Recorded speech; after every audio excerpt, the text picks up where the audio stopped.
Francois, one of the frustrating situations I see, and I see this a little more than usual, is that a younger generation comes in, starts running the business, and the older generation hasn't given up, I'll just say, a commensurate amount of equity. And the older generation is basically taking all the excess cash flow as income. And the company is now growing, doing well, but is also being starved. And I was just wondering, do you have a playbook for that situation?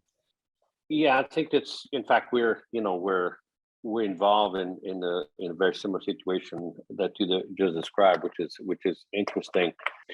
I'm not sure there's a full playbook for it, Michael, but I think that there's several clues. I think one is obviously, I think, the going back to the reasons why the senior generation wants to hold on to the control, and is it an income issue? Is it what do we define by control? Is it economic control? Is it voting control?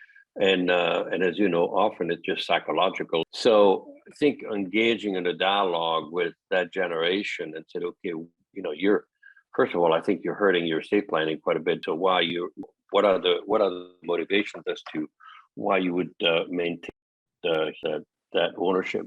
Because if it's an income issue, as an example, because they're concerned about getting income, there's a lot of ways that you can recapitalize a family business, as you know. We can provide different kinds of stock that we can different types of equity ownership that some may provide more income and others would provide more appreciation.